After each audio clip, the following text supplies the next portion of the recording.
বাবু আমার, সোনা আমার। আমি খাবো না, আমি খাবো না, আমি খাবো না। কি হয়েছে? খাচ্ছ না কেন? যাও খেয়ে নাও। না, আমি তোমার সঙ্গে খাবো। আমি এখন অফিসে যাচ্ছি, যাও আন্টির কাছে খেয়ে নাও। না, আমি খাবো না। চুপ, বেশি বেশি না।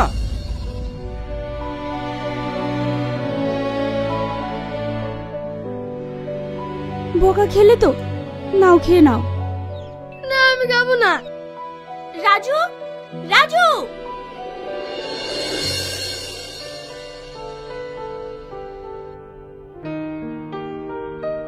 মা,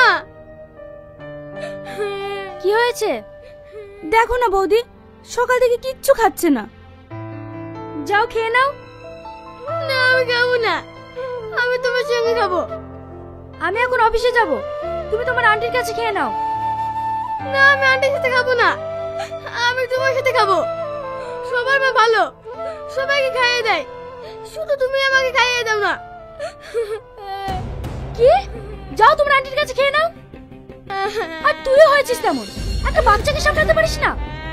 দেখেন বৌদি, আমি যতই সামলাই না কেন, আমি একজন কাজের মেয়ে, মা তো আর না, তাই ছেলে তার মায়ের কাছে যাবেই। তাহলে তোকে রেখে লাভ কি? বৌদি, তুমি তো আমাকে বলছো তোমরা তো সারাদিন অফিস নিয়ে ব্যস্ত থাকো, কিন্তু এই ছেলেটার কথা একবারও ভেবেছো? ওর কি দোষ বলো? ও যে বাবা মায়ের ভালোবাসে কি সেটা আজ পর্যন্ত বোঝেনি। তোমরা তোকে সময় দাও না। টাকা পয়সা দিয়ে তোকে পুষে কি লাভ? তাহলে তোর জায়গায় অন্য কাউকে নিয়ে আসি। কি হয়েছে প্রিয়া? ও কাঁদছে কেন? কাঁদছে কেন? কোথায় থাকেন? বাড়িতে দুটো লোক থেকে একটা বাচ্চাকে সামলাতে পারেন না? চল দাদু ভাই।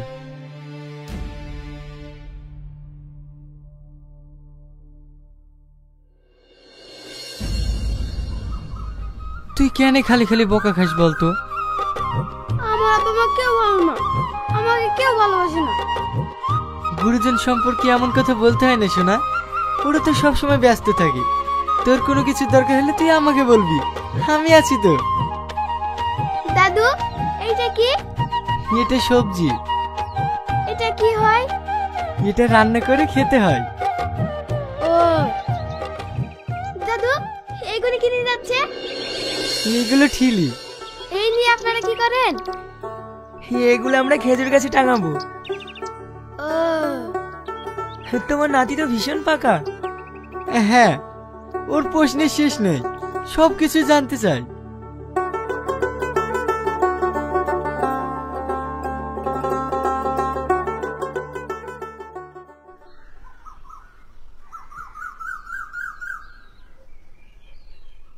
কিরে রিয়াজ, তোর তো কোনো খোঁজ খবরই নাই। আর বলিসনি ভাই, সারাদিন এই নাতিকে নিয়েই ব্যস্ত। দাদু, এটা কে? এটা তোমার আরেক দাদু। ও, তাহলে নাতিকে নিয়ে খুব ভালোই আছিস। হ্যাঁ ভাই, ওই আমার সম্বল। তোর ভাবি মারা যাওয়ার পর থেকে এই নাতি নিয়ে আমার সারাদিনটা কেটে যায়। তোর বাড়ির অবস্থা কি? আর ভাই আমার অবস্থা,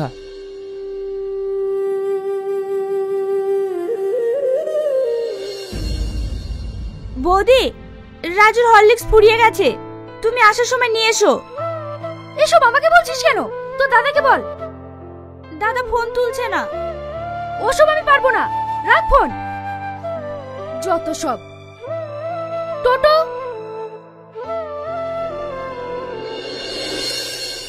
এই তো আমার ঘোড়া।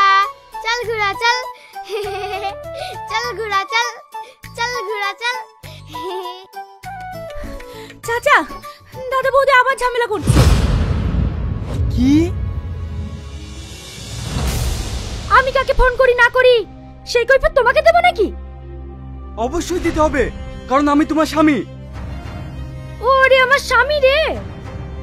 দেখো, তুমি আমার খাচ্ছ, আমার পড়ছো, তাই তোমাকে আমার কথা মতো চলতে হবে। আমি তোমার পড়িও না, খাইও না। আমি চাকরি করি, আমি নিজের টাকায় খাই। বৌমা, তোমরা প্রতিদিন এসব ছোটখাটো বিষয় নিয়ে ঝামেলা কেন করো বলো তো? রাজু এখন বড় হচ্ছে, ও এসব দেখে কি শিখবে? আপনি বেশি জ্ঞান দিতে আসেন না। মা, তোমরা কেউ ভালো না, তোমরা প্রতিদিন ঝগড়া করো। ছোট মুখে বড় কথা, যা এখান থেকে। দাদু ভাই, বৌমা, তুমি কেন ওর গায়ে হাত তুললে? ও তো ঠিকই বলছে। তুমি দিন দিন যেটা করছো কোনো নোংরা ফ্যামিলিতেও করে না। কি এত বড় কথা? থাকবো না এই বাড়িতে। দেখো বৌমা, তুমি রোজ রোজ এসব ছোটখাটো বিষয় নিয়ে ঝামেলা করে বাপের বাড়ি যেও না। সরেন আপনি। চাচা, চাচা আপনি কথা বলেন। চাচা, চাচা। সত্যি আজকালকার ছেলে মেয়েদের নিয়ে কোনো স্বপ্ন দেখতে নেই। ওই রিয়াজের ছেলেটাকে দেখ, কত কষ্ট করে ছেলেকে লেখাপড়া শিখিয়ে মানুষ করে শেষ পর্যন্ত ছেলে বোমার হাতেই তার বউটাকে মরতে হলো। আর আজ ছেলে বোমার হাত থেকে রিয়াজও রেহাই পেল না।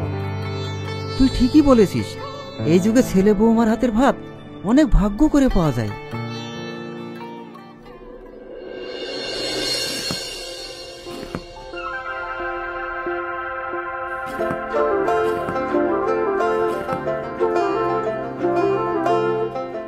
খেয়ে নাও। আমি খাবো না, আমি এখন দাদুর কাছে যাব। তোমার দাদু নেই, তুমি খেয়ে নাও। দাদু মাথায় গিয়েছে তো, আমি এখনই যাব। রাজু, রাজু, আমি এখন ওকে কি করে বোঝাই? ওর দাদু যে আর বেঁচে নেই।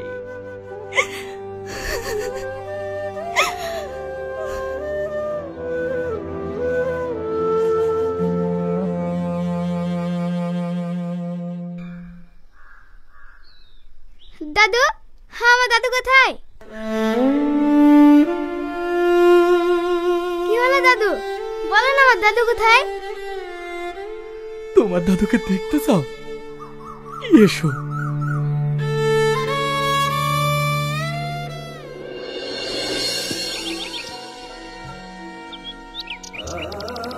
ওই দেখো, তোমার দাদু ওখানে শুয়ে আছে। হ্যাঁ, আমার দাদু ওখানে শুয়ে আছে। হ্যাঁ। দাদু, আমি চলে এসেছি, তুমি এখানে লুকিয়ে আছো? কি হলো দাদু, তুমি কথা বলছো না? ওঠো না দাদু, ওঠো না। আমি সকাল থেকে কিচ্ছু খাইনি, তুমি আমাকে একা তুই চলে এসছো। ওঠো না। আল্লাহ, ওর দাদু জীবনে নেই। এটি সব বাচ্চাটা খাই, এখন কি করে বোঝাবো?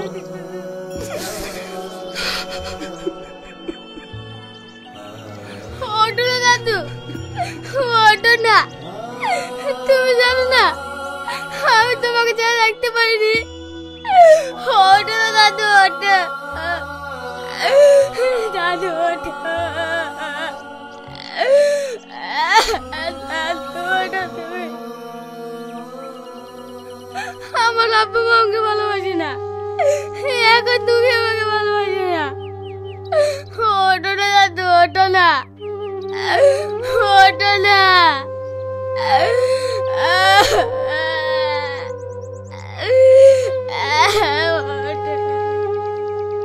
বাবু, তোমার দাদু এখন ঘুমিয়ে আছে। তোমার দাদু খিদে পেয়েছে, তাই কথা বলছে না। আমার তো খিদে পেয়েছে, আমি এক্ষুনি খাবার নিয়ে আসছি।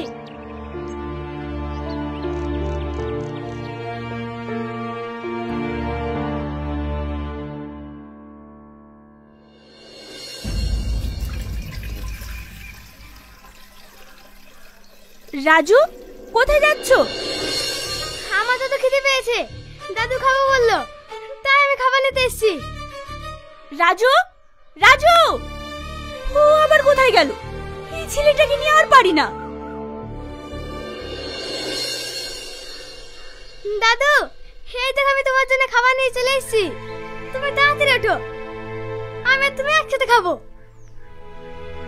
সোনা, তুমি শুধু খাবার নিয়ে এসেছো, পানি নিয়ে আসোনি? আমি পানি নিয়ে আসিনি, আমি এক্ষুনি যাচ্ছি।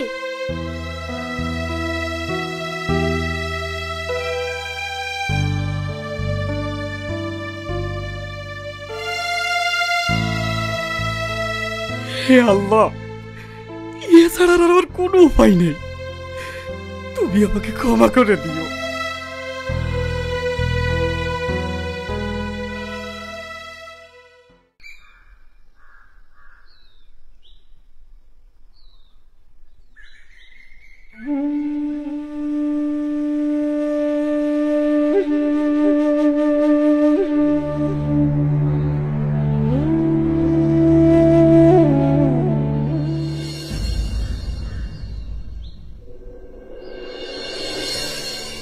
দাদু, খাবার?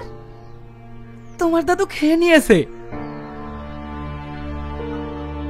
দাদু খেয়ে নিয়েছে? আমি তো দাদুর সাথে খেতাম। তুমি আমাকে একা রেখে খেয়ে নিলে। তুমি ভালো না, তুমি খুব খারাপ। সোনা, তুমি কেঁদো না। তোমার দাদু বলল বিকেলে তোমার সঙ্গে বসে খাবে। হ্যাঁ, দাদু বিকালে খাবে? আমি আবার খাবার নিয়ে আসবো। আমি আর দাদু একসাথে বসে খাবো। হ্যাঁ, তুমি এখন বাড়ি যাও।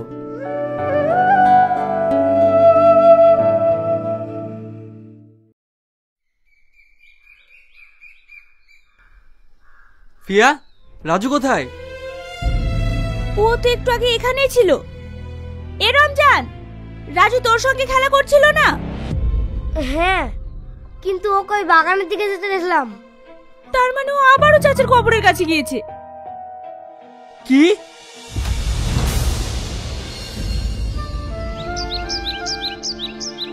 না দাদু, খেয়ে নাও। আমি আর তুমি একসাথে বসে খাবো। ওঠো দাদু, তাড়াতাড়ি এসো। দাদু উঠছে না কেন? বাবু, তুমি আবার পানি নিয়ে আসনি? এই যা, আমি আবার ভুলে গেছি। তুমি বসো, আমি যাবো আর আসবো।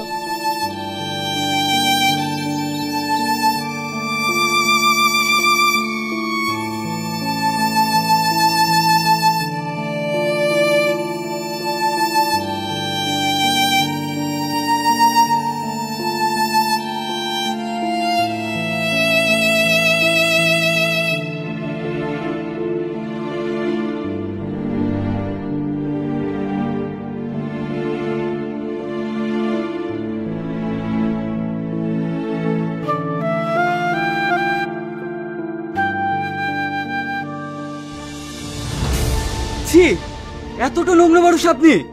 একটা বাচ্চা ছেলে হাতে খাবার খেতে আপনার লজ্জা লাগে না? এর জন্য তো আপনার বোমা আপনাকে বাড়ি থেকে বের করে দিয়েছে। ইয়াসিন, তুমি ভুল ভাবছো। আমি... চুপ করেন, আমি সব নিজের চোখে দেখেছি। দাদু, তোমাকে এখানে আসতে কে বলেছে? চলো এখান থেকে। দিন দিন বড় হচ্ছে আর বাদর তৈরি হচ্ছে। না, আমি দাদুর কাছে যাবো। আমি দাদুর কাছে যাবো। তুমি জানো না তোমার দাদু মারা গিয়েছে? চলো এখান থেকে। রাজু, রাজু, কত বল রাজু, কত বল রাজু।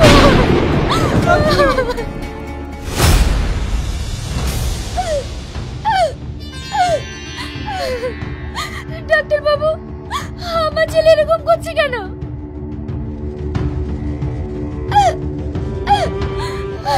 দেখুন, আপনার ছেলে র্যাবিস ভাইরাসে আক্রান্ত হয়েছে। আপনার ছেলেকে কবে কুকুরে কামড়িয়েছিল? আমার ছেলেকে কুকুরে কামড়িয়েছে? না না, ওকে কুকুরে কামড়াবে কেন? স্যার, এই বাচ্চাটাকে তো কুকুরে কামড়িয়েছিল। ওর দাদু এসে ইনজেকশন করে নিয়ে গেছে, কিন্তু পরের ইনজেকশনগুলো আর করেনি। কি? এই পিয়া, রাজুকে কবে কুকুরে কামড়েছিল? তুই আমাকে বলিসনি তো। আমি কেন বলতে যাব? তোমরা কেমন মা বাবা যে নিজের ছেলেকে কবে কুকুরে কামড়েছে সেটা পর্যন্ত জানো না? আরে তোমরা তো টাকা পয়সা ছাড়া কিছুই জানো না। আর টাকার বিনিময়ে আমার মতো একটা কাজের লোক রেখেছো। ভেবেছো সেই সব কিছু করবে। যেদিন থেকে বয়স্ক মানুষটা মারা গিয়েছে সেদিন থেকে ছেলেটার মুখের দিকে তাকানো যায় না। একবার ওর কষ্টটা বুঝেছো? আর যদি ওর দাদু বেঁচে থাকতো তাহলে আর রাজুর এমন হতো না।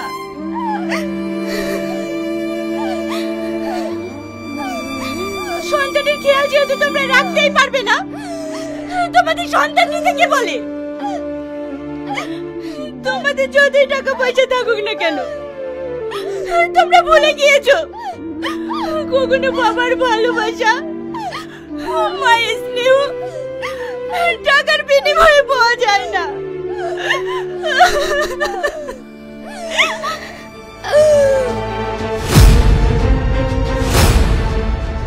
স্যার,